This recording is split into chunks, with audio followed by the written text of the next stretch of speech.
Harrison will keep it. And he is going to be dropped short of the first down. Broke a tackle of Ramsey, but wrapped up and dropped short of the first down at the Dog 47-yard line. Yeah, good follow-up there by Cole Baggett, cleaning up after the missed tackle by... And it looks like they're going to go for it on fourth down again. 4th and 3 here. Yeah, Ramsey missed the tackle and Baggett able to clean up. So good hustle by Cole Baggett. Dogs are going to go ahead and take a timeout here. We will take one as well. You are listening to Bulldog Football on the home of Barrow County Sports, www.hearthegame.com and WTV21. We'll be right back. Anytime Fitness is your 24-hour fitness solution with locations in Winder, Houston, Brazelton, and Auburn. You're not far from state-of-the-art equipment, free tanning with every membership, personal trainers, and even nutrition coaching. Make the commitment to your health. Visit AnytimeFitness.com or call 877-870-5884 or send the word fitness to 68398 for special offers from Anytime Fitness.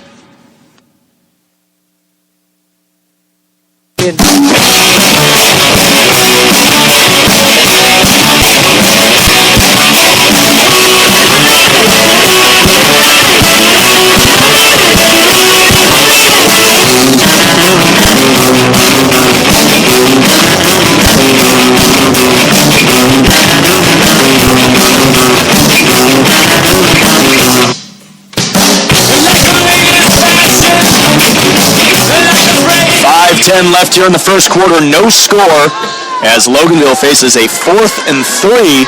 Coach Wagner let Loganville get set up, saw the formation, then went ahead and called a timeout. And Loganville is still going to go for it here as Harrison will be in the shotgun. 2 backs, 2 receivers to the near side. Dogs jumped off sides. There's the first down. The right defensive end for the Dogs jumped. That was a Swabu. And that will automatically give Loganville the first down without even having to run the play. Staggered count. Caught a Swabu. 3rd first down, the first quarter here for Loganville. Costly penalty. So ball will be spotted at the 42-yard line. Same formation here for Loganville. 2 receivers to the near side, 2 backs. Harrison in the shotgun takes the snap, gives to Beck. Beck has a hole right up the middle, has to beat the safety, and he is gone. This is going to be a 42-yard touchdown for Braxton Beck. And Loganville strikes first. They lead 6-0 with 5:03 left here in the first. Just running off the right guard. Beck gets it past the first 2 waves of defenders and then gets it into the secondary, shows some speed, and takes it all the way. Yeah, Andre Kane was playing safety. He got all kinds of turned around, and by the time he had it straightened out, Beck was long gone. Again, he's coming off a huge game, 125 yards against Appalachia a week ago. The extra point attempt is up and no good. So with 5:03 left in the first quarter, it's Loganville 6. You're at Double G Dog 0. You're listening to Bulldog Football on the home of Barrow County Sports, www.hearthegame.com and WTV21. We'll be right back.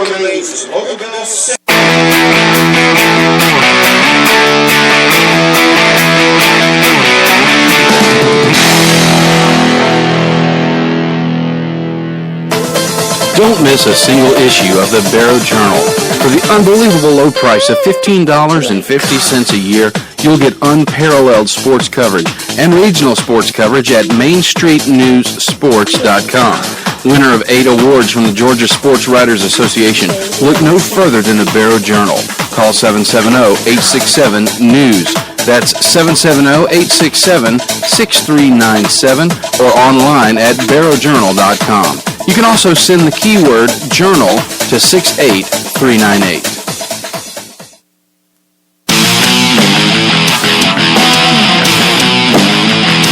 5:03 left here in the first quarter. Loganville on top 6-0. And so far, nothing doing for the Dogs offense as they've gone backwards on each of their first 2 possessions. Loganville strikes with a 42-yard touchdown run by Braxton Beck. Missed extra point. Yeah, Flynn, all-region kicker a year ago, misses the extra point. Now Flynn will kick this one away, and this will be fielded by Chad Platt inside his own 5. He takes it at the 3, across the 5 to the 10, 15. Hits a second gear, flag down as Platt is going to take it to the house. No.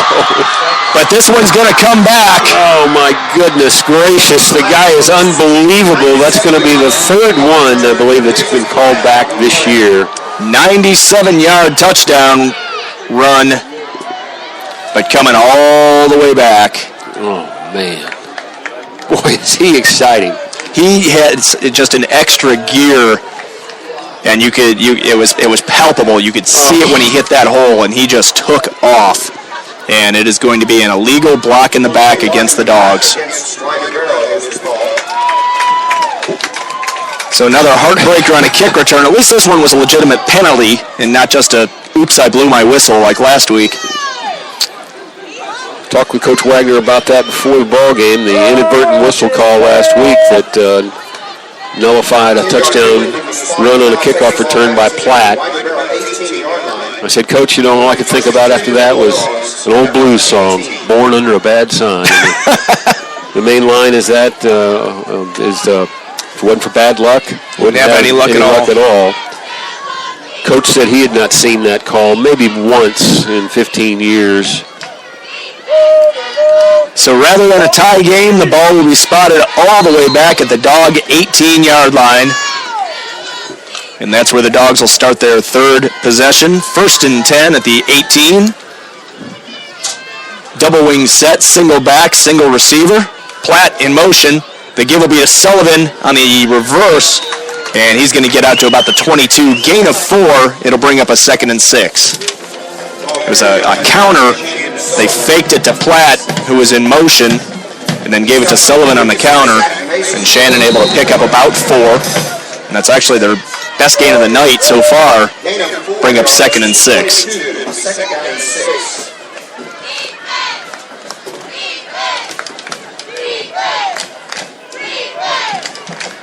Hester will be the tailback.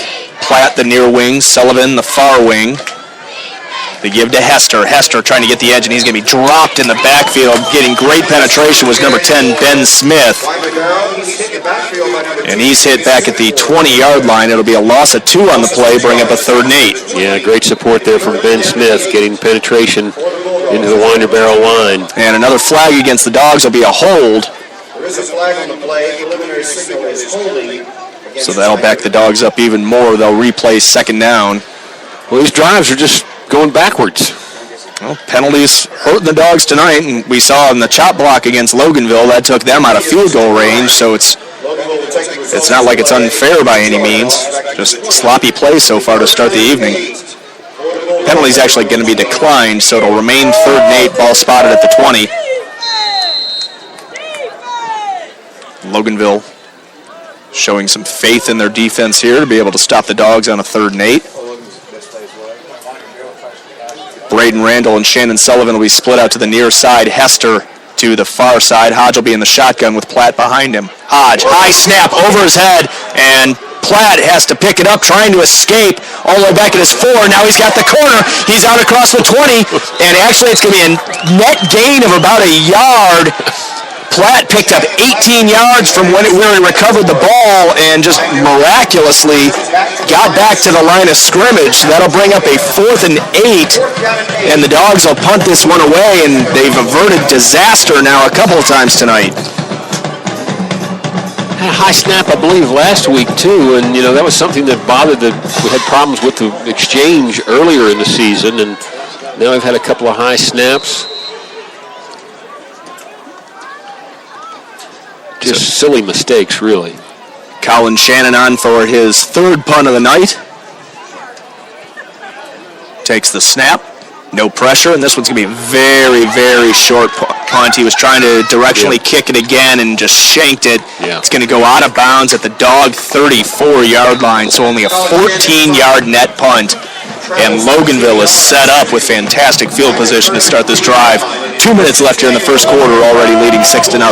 Yeah, very uncharacteristic punt there by Colin Shannon. But again, the penalty on the kickoff return takes the wind out of your sails, I tell you. Chad Platt returning that one 97 yards for a touchdown, but called back for a block in the back. Here's Harrison, drop it straight back, looking to pass, looking deep, fires, caught over the middle, down to the 19-yard line, complete to Taylor Boss. That'll be a first down, and Loganville's in the red zone. Ball will be spotted just inside the 20. Harrison now 3 for 5. 43 yards. Good job by Boss to come down with that one. Harrison will remain in the shotgun, 2 backs, 2 receivers. Takes the snap, gives to him. He's going to keep this one, Harrison, and he's got room right up the middle, and he's going to get down to about the 11-yard line. So a pickup of about 9. It'll bring up third and call it 2nd and 2. Levi Worley getting in to make the tackle. Spot that about the 7-yard line. So 13-yard pickup by Harrison. So first and goal for Loganville. Harrison picked up 13 on the run. 1:05 left here in the first quarter. Loganville already leads 6-0. It'll be Beck and Merriweather in the backfield. Now we've got a flag down. This delay a game, maybe. It is. Good call, Chris. Took a little bit too long, so that'll back him up 5, and it'll be first and goal now from the 12. 54 seconds left here in the first quarter. The Dogs' offense, anemic so far tonight. Haven't been able to put anything together. Their last drive was their best drive, where they netted 2 yards. The other 2 drives were in reverse.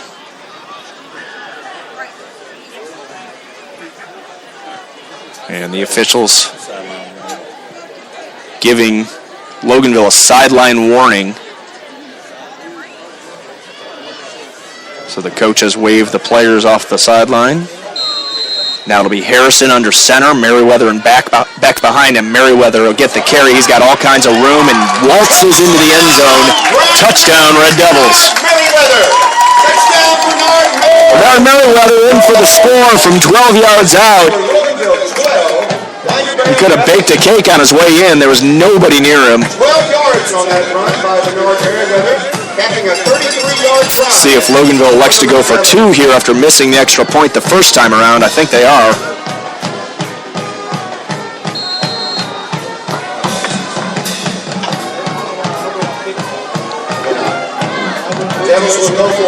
They are going to go for the 2-point conversion here. Again, Merriweather and Beck in the offset eye. And now we've got another stoppage of play. It's going to be a timeout, Loganville. That's their first timeout of the first half. So we'll keep it here as Loganville takes their first timeout. 40 seconds left here in the first quarter. Loganville leading 12-0 with the conversion attempt to pending. Loganville's only win this year was in week number 2. Beat Walnut Grove 32-19. Walnut Grove, a 4A school.